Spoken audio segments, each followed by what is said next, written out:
नमस्कार दर्शकों, आप सभी का स्वागत है चाय पे चर्चा और टॉक शो बाय खुशबू से सीजन 3। आज हमारे साथ ज्वाइन हो रहे हैं वर्सेटाइल पर्सनालिटी जो कि ना ही साइकोलॉजिस्ट है, along with that she is an artist, media person, social worker and much more, and she is none other than Mona Alvi. And let's welcome to our show call Chai Pe चर्चा। मोना जी नमस्कार, आपका स्वागत है हमारे शो पे। सो आपको कैसा लग रहा? मुझे तो बहुत अच्छा लग रहा है। बल्कि मैं बताऊं आपको एक बात, राज की बात।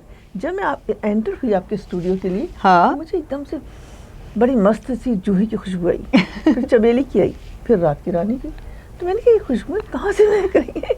लेकिन जब आप हंसी तो मैंने कहा ओ, हंसती हैं तो रात की रानी महकती है, जब नज़र उठाती हैं तो जूही, और जब मुस्कुराती हैं तो चमेली की खुशबू आती है।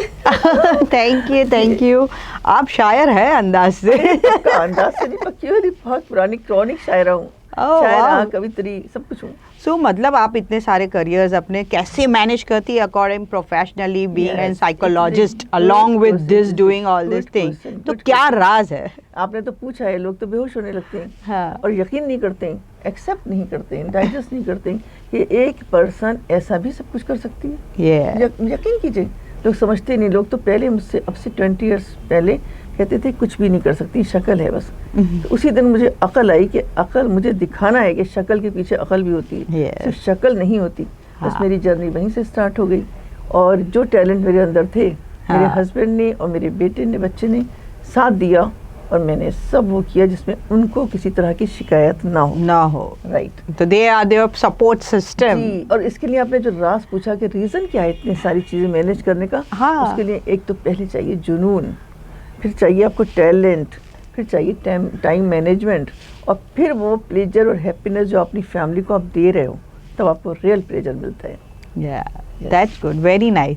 सो कैसा है मोना जी कि mental health nowadays is become a vast subject, you know, trending subject. हमारी जो लोग हैं आजकल सभी ये मेंटल हेल्थ से इफेक्ट होते हैं। तो any initiative or project or camp you have took regarding mental health for our community? It's a good question Khushboo, क्योंकि ये भी एक समझ लीजिए मेरा जुनून था जब मैंने साइकोलॉजिस्ट बनी। हाँ, तो साइकेट्रिस्ट बनना, लेकिन वही होता है ना कि हम सोचते कुछ है, मिलता कुछ है। हाँ। तो साइकेट्रिस्ट के लिए बहुत लेंथी कोर्सेज होते थे, इसलिए मैं साइकोलॉजिस्ट तो बनी, पर मतलब एजुकेशन अपनी कंप्लीट की, क्वालिफिकेशन। उसके साथ में मैंने क्लिनिकल का, मुझे था कि मैं प्रोफेशनल साइकोलॉजिस्ट बनूं, तो मैंने क्लिनिकल का स्पेशलाइज किया क्लिनिकल में। इसके लिए सिर्फ अकेली मैं स्टूडेंट थी। Oh wow. वाओ नहीं, बहुत ख़राब लगता था। तो अपनी जितनी फ्रेंड्स थी जो मतलब मेरी बहुत चाहने वाली थी, उनको बैठाती थी क्लास में साथ में कि मैं अकेली ना जाऊँ सर के साथ में। फिर सर भी अवॉइड करते थे कि अकेली है, बेचारे बहुत शरीफ से सर थे वो हमारे। तो वो इसलिए मैं 2-3 दोस्तों को ले जाके उन्हें बोर करती थी, और मैं अपना पूरा मैंने कंप्लीट किया क्लिनिकल। एक अकेली स्टूडेंट थी मैं। कोई मुश्किल था इसलिए कोई लोग लेते नहीं थे अलग से पेपर। फिर खैर मैंने अपनी जैसे भी पूरी की, उसके बाद में इंटर्नशिप किया एक साइकेट्रिस्ट के साथ, और इसके बाद जो भी होते हैं कोर्सेज वो किए, और करके साइकोलॉजिस्ट बनी। लेकिन मुझे, जैसा कि आप कह रही हैं, वर्सेटाइल, मेरे अंदर टैलेंट तो बचपन से भरे पड़े थे। मैं प्राउड नहीं कर रही हूँ, लेकिन मुझे लग रहा है कि टैलेंट थे। ये सब इनहेरेंट होते हैं, और इनको फलने फूलने का मौका मिलता है अगर आपके पेरेंट्स आपका साथ दे तो। राइट। उसके बाद आपका हस्बैंड आपका साथ दे। जी, तो मेरे कुछ चीज़ें ऐसी थी जो मेरे पेरेंट्स कहते थे नहीं अभी नहीं, शादी के बाद। तो मैंने रोक रख के सब रखी हुई थी भर के। और शादी के बाद पहले ही सवाल मेरा हस्बैंड से था, मैं ये सब करूँगी, करने देंगे आप? तो उन्होंने कहा मैं साथ में हूँ तुम्हारे।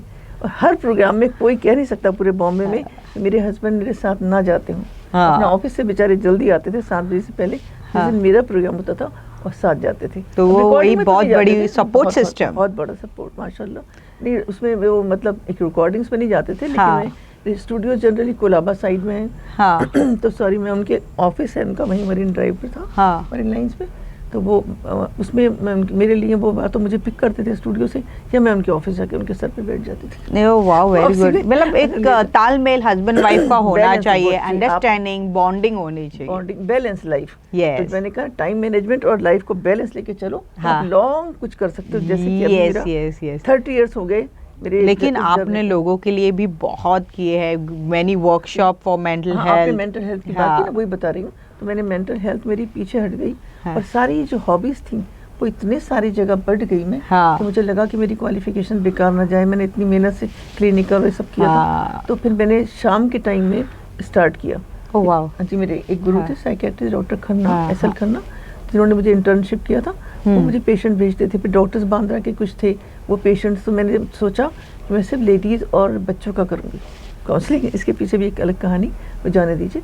तो बहरहाल मैंने सिर्फ इन 2 का किया और अभी तक कर रही हूँ। तो वो तो मैं शाम में करती थी, क्योंकि मुझे मालूम था ग्लैमरस या जो भी एक्टिविटीज़ हैं भाग दौड़ की एक लिमिट तक चलती हैं, और एक दौर होता है 10 ईयर्स और 15 ईयर्स, अब जो चाहो कर लो करो। तो मुझे ये मालूम था कि मैं एक बार लाइफ मिली है, इसमें जो कुछ मेरे टैलेंट्स हैं, जो टाइम 1 मिनट वेस्ट नहीं करती थी मैं, 1 मिनट भी। घर में आती थी तो बहुत बढ़िया सा खाना अपने बच्चे के लिए और अपने हस्बैंड के लिए सीखती थी। उसको आता नहीं था, तो मैं फ़ोन कर करके अपनी मम्मी से या अपनी सिस्टर से बड़ी पूछ के खुशी थी कि इनको मैं कुछ दूं अपने हाथ से, जो मुझे गिल्ट ना हो। उन पे तो एहसान नहीं करती थी। हाँ। मुझे गिल्ट ना हो। जब गिल्ट नहीं होता है तो आप और शिद्दत से काम कर सकते हो। हाँ। तो आपने कहा आपने कैसे किया, यही था कि मुझे कोई गिल्ट कभी नहीं था, और आज भी कोई गिल्ट नहीं है कि मैंने सब परफेक्ट लेके चली हूँ।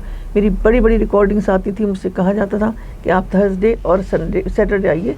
मेरे हस्बैंड की सैटरडे को ऑफ होती थी, हस्बैंड की थर्सडे। मैं कहती नहीं आऊँगी, वो निकाल दो मुझे रिकॉर्डिंग्स, कहीं से भी मैं नहीं आऊँगी। तो क्योंकि आज जो कह रही हूँ ना मैं प्राउड से कि मुझे गिल्ट नहीं है, क्योंकि मैं इन 2 दिन किसी को नहीं देती थी किसी काम में।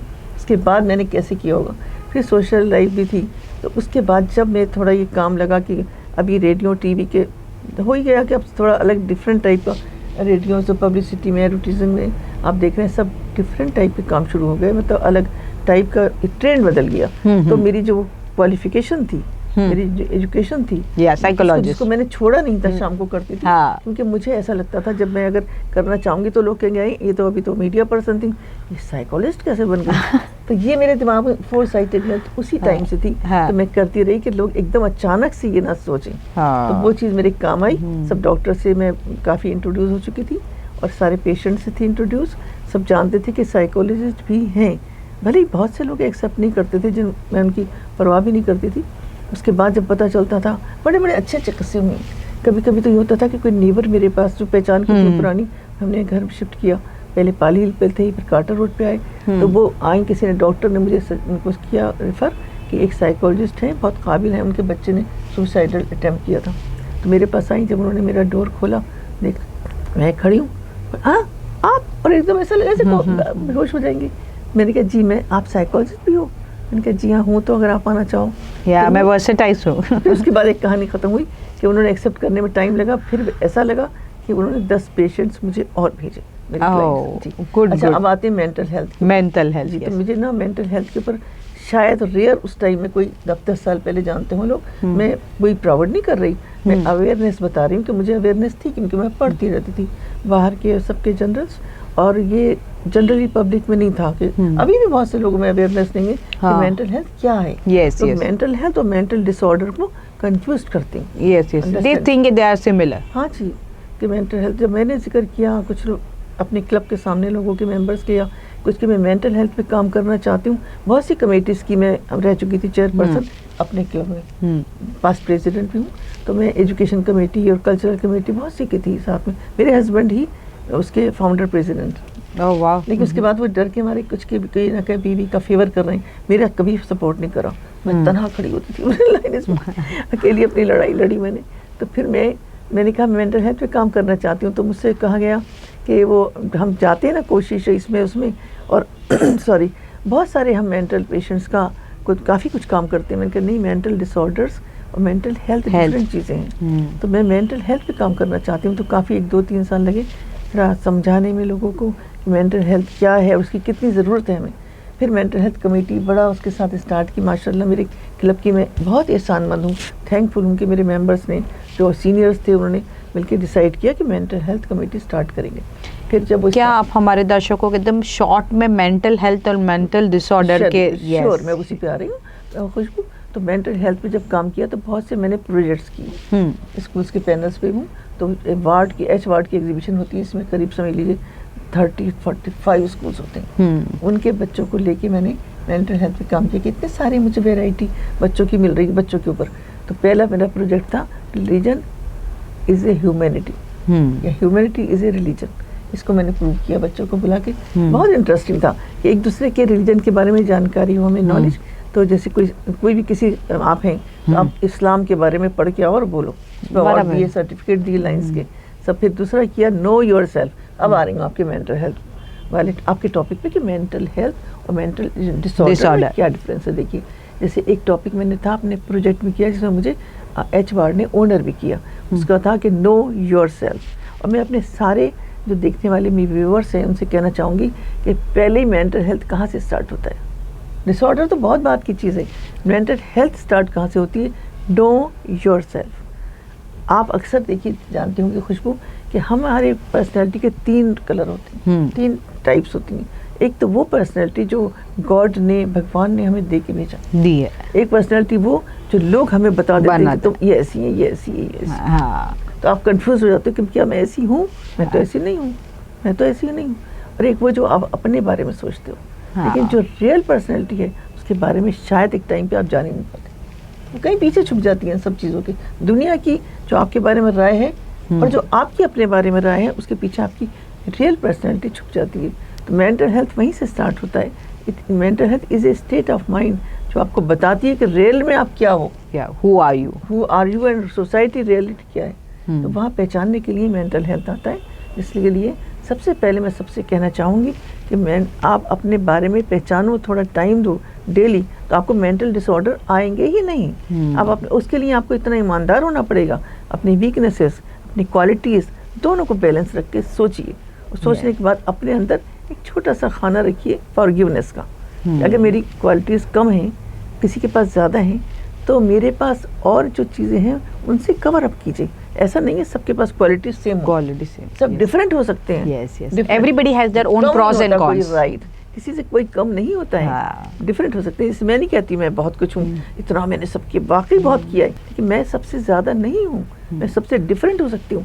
मुझसे भी कोई ज़्यादा होगा जिसने 1 या 2 लाइन पकड़ी होगी और बहुत तरक्की की होगी आपकी तरह हो सकता है या और भी बहुत से लोग होंगे।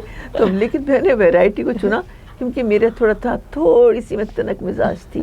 उसमें ये था जहाँ मुझे नहीं जमा, रास्ता बदला, मेरा दूसरा टैलेंट काम, तीसरा चौथा, इस तरह बहुत सारे काम डाले। तो बस ये थी वजह। और time management is important. Everybody in every profession time management और टाइम रिलेशनशिप आपके साथ, हेल्दी रिलेशनशिप्स हर जगह। Yes and this mental health is like a long topic. आप हमारे व्यूअर्स को कुछ गाइडेंस देना चाहेंगे as an mental health, what things they should take care, कि उन्हें पता चले कि where he or she should stand. Right. वही मैंने जैसे अभी कहा था कि आप अपने को पहचानिए, know yourself, तो know your society. सोसाइटी में आते हैं आपके फ्रेंड्स, आपके बच्चे, आपका हस्बैंड, अपने जो भी ब्रदर मदर जो हैं, आपके फादर, सबको अपने से हट के भी टाइम दीजिए। पहले अपने को दीजिए, खुद पहचानिए मेरे अंदर क्या है, मेरी पर्सनैलिटी एक्चुअल है क्या, और मैं चाहती क्या हूँ खुद से। ये बहुत मुश्किल है, लोग सारी ज़िंदगी गुजार देते हैं लेकिन ये सोच ही नहीं पाते, समझ ही नहीं पाते कि हम चाहते क्या हैं, हम खुद से क्या चाहते हैं और दूसरों से क्या चाहते हैं। तो वो पहचानिए कि आपको क्या चाहिए और आप क्या चाहते हैं, तो वो जस्टिफाइड है कि आप ऐसे हैं कि आप उस प्यार पे जो आप चाह रहे हैं उसमें पूरे उतर सकते हैं। नहीं उतर सकते तो रास्ता बदल के और क्या कर सकते हैं। कभी फ्रस्ट्रेशंस और डिप्रेशंस आपके करीब नहीं आएगा। एंड नाउअडेज तो आज बच्चे से लेके बूढ़े तक सभी के स्टेजेस अलग अलग डिप्रेशंस के देखने मिलते हैं। मेंटल हेल्थ के बहुत सारे इश्यूज है, तो आपकी क्या राय है इस बारे में? मेरी राय ये है कि हमें अपने बच्चों, क्या मतलब किस तरह की राय पूछ रही हैं आप? बच्चों के लिए पेरेंट्स क्या करना चाहिए? वही जैसे आपने कहा कि इसके ऊपर एक अलग टॉपिक हम कर सकते हैं। बहुत टाइम जाएगा, लेंथी सो हम दर्शकों मोना जी को छोड़ने वाले नहीं हैं, हम उनके साथ और एक एपिसोड करेंगे और इस मेंटल हेल्थ और डिप्रेशन के रिलेटेड, और हम चाहते हैं कि इस सब्जेक्ट को हम और एक एपिसोड दें, और एक एपिसोड में हम उनके बारे में विस्तार से डिटेल से उन टॉपिक के बारे में बात करेंगे। और हम मिलते हैं नेक्स्ट सीजन में। मोना जी, आपके साथ ये चाय पे टॉपिक का तो बहुत ही अच्छा लगा कि बहुत सारे चीज़ें हमें आपके बारे में पता चली, आप क्या क्या करते हो एंड व्हाट क्या क्या करती हूँ बताओ? बहुत सारी, जैसे कि सोशल वर्कर हो, मीडिया पर्सन हो, एंकर हो, my god and ex president of my, I mean मैं गिनने जाऊँ तो I have need to make a note of all this things. से मुझे अवार्ड मिला है, हाँ। वर्सेटाइल पर्सनालिटी पे मुझे ऑनर किया गया है, एज हाँ। ए सोशल वर्कर मुझे ऑनर किया गया है, जो कि मेरे लिए बहुत ही एक सीढ़ी है और खुशी की और चढ़ने की। Yes, yes, yes, yes. So whatever you do, you get acknowledgement. Obviously, it's like a moment of pleasure कि हमें अच्छा लगता है। वो मुझे एक खुशी ये है कि मैंने टाइम वेस्ट नहीं किया है कभी। अभी भी मैं जैसे यूज कर रही हूँ, हर मिनट देखती हूँ मेरा यूज हो। Very good, very nice. And हमें आपके साथ ये एपिसोड बहुत अच्छा लगा मुझे करके। बहुत अच्छा लगा, खुशबू इसमें प्रोग्राम में मुझे बहुत एंजॉय किया। Thank you so much for coming over. Bye-bye. Thank you Bye. Audience. आपको मोना जी के बारे में ज़्यादा जानकारी चाहिए तो डिस्क्रिप्शन में ज़रूर मेंशन करना, कमेंट में मेंशन करना, डिस्क्रिप्शन में सारी डिटेल्स दी गई है। एंड वन मोर थिंग, आप हमारे चैनल में पहली बार आए हैं तो सब्सक्राइब करना बनता है, और आपको ये सेशन कैसा लगा हमें कमेंट करके बताएगा। बाय, मिलते हैं हम नेक्स्ट फ्राइडे 5 PM। बाय, नमस्कार।